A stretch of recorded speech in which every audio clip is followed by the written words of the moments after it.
Good morning children. Class first year class का first chapter living organelles के बारे में दिया हुआ है।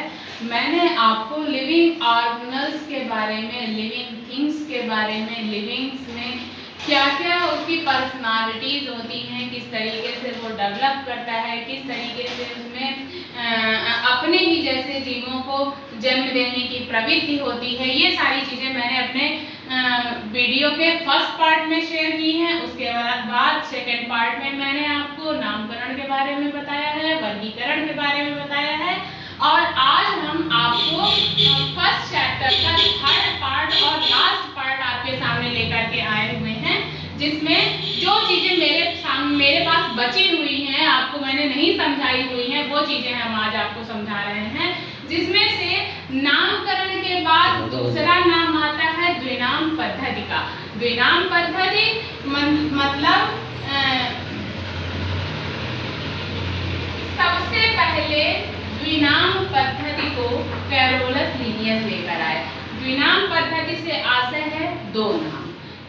किसी भी, चाहे वो जीव हो या कोई भी पौधा हो, उसको उसके वैज्ञानिक नाम पर जानने के लिए इंटरनेशनल लेवल पर मान्यता मिली, और वो मान्यता ICBN और ICZN के माध्यम से मिली।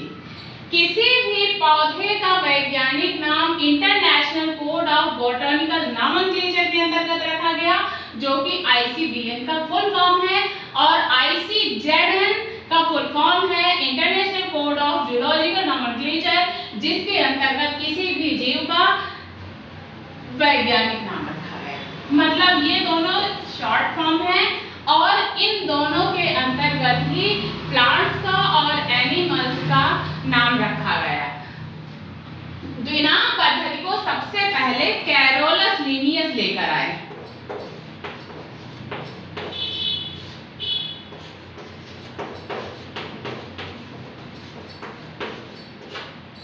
कैरोलस लिनियस ने जैसे कोई भी मनुष्य है, तो मनुष्य का वैज्ञानिक नाम उन्होंने ICZN के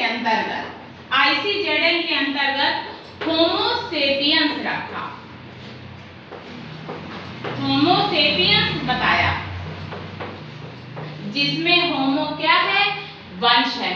होमो जीनस है, और सेपियंस हमारी जाति है।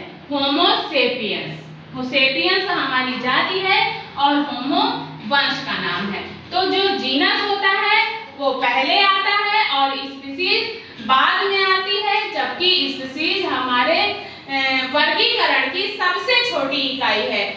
कई बार क्वेश्चंस पूछे जाते हैं वर्गीकरण की सबसे छोटी इकाई क्या है। कई बार कॉम्पिटिटिव एग्जाम में भी पूछा जाता है वर्गीकरण की सबसे छोटी इकाई क्या है, तो आपका आंसर होना चाहिए जीनस, मतलब स्पीशीज मतलब जाति।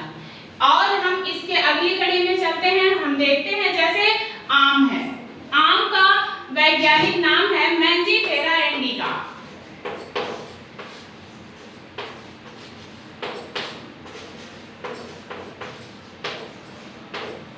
ये आम का वैज्ञानिक नाम है। तो मैंजीफेरा इंडिका में मैंजीफेरा क्या होगा?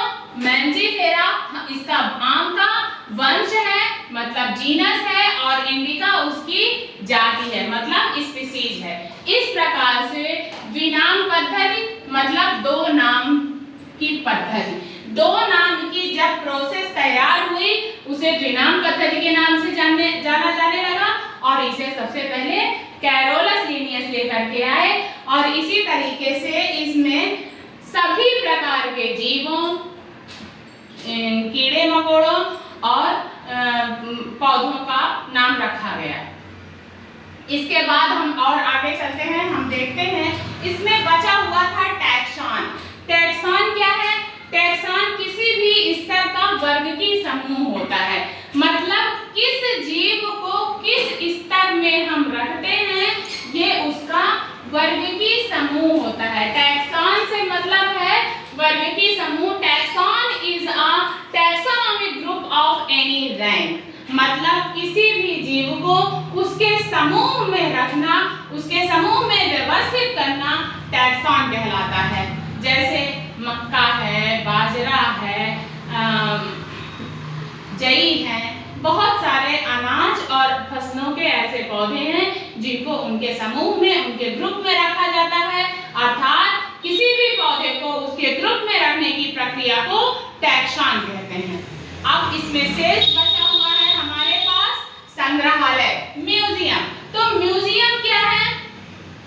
देखिए, म्यूजियम आपने भी खूब सुना होगा और खूब देखा होगा। बहुत सारे लोग जहाँ पर रहते हैं, हम लोग, हमारे आसपास कहीं ना कहीं म्यूजियम्स बने हुए होते हैं। उन म्यूजियम्स में बहुत सारी चीजें कलेक्ट करके रखी जाती हैं, लेकिन हमारा जो यहाँ पर म्यूजियम से आशय है, हमारा जो संग्रहालय से आशय है, हमारा संग्रहालय से आशय अपने सब्जेक्ट से है।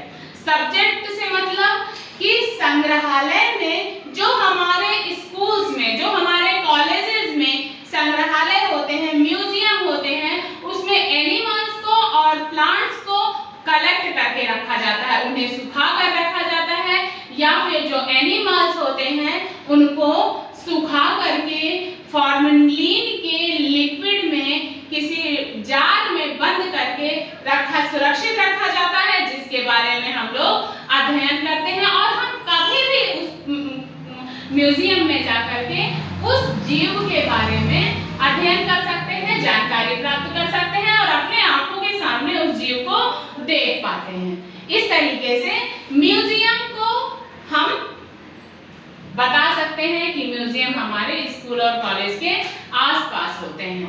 इसके अलावा हमारा एक टॉपिक इस चैप्टर में और बचा हुआ है, हर्बेरियम, लेकिन वो 30% सिलेबस में कम कर दिया गया है। फिर भी हर्बेरियम एक बहुत छोटी सी चीज है, उसके बारे में आपको 2 मिनट में बता देते हैं। हर्बेरियम से आशय है कोई भी ऐसे पौधे जो हमें बड़े मुश्किल से मिल पाते हैं, उनको सुखा करके, किसी भी छाया वाले स्थानों में सुखा करके, फाइल में उसको हम कलेक्ट करके उसके वैज्ञानिक नाम के साथ हम किसी ऐसी जगह पर सुरक्षित रखते हैं जिससे हम और हमारे साथ बहुत सारे लोग उसको अध्ययन कर सकते हैं, पढ़ सकते हैं, समझ सकते हैं। इस जगह को हम हर्बेरियम कहते हैं। अर्थात हम ये कह सकते हैं कि जहाँ पर चीजें सुरक्षित रखी जाती हैं या पौधों को सुरक्षित सुखा करके किसी फाइल में कलेक्ट करके और रखा जाता है, उस जगह को हम हर्बेरियम कहते हैं। इस चैप्टर से रिलेटेड सारी चीजें हमने आपके सामने रखी हैं, एक एक करके पार्ट 1, पार्ट 2 और पार्ट 3 में ये पूरा चैप्टर फिनिश हो गया है। हम अपने अगले चैप्टर को फिर से लेकर के आपके सामने प्रस्तुत होंगे। यदि आपको कोई परेशानी है तो आप मुझे कमेंट कर सकते हैं। इसके अलावा हम अपने नोट्स पीडीएफ के माध्यम से अपने डिस्क्रिप्शन बॉक्स पे डाल देंगे, तो आप पीडीएफ देख करके आप अपने नोट्स तैयार कर सकते हैं। Thank you so much.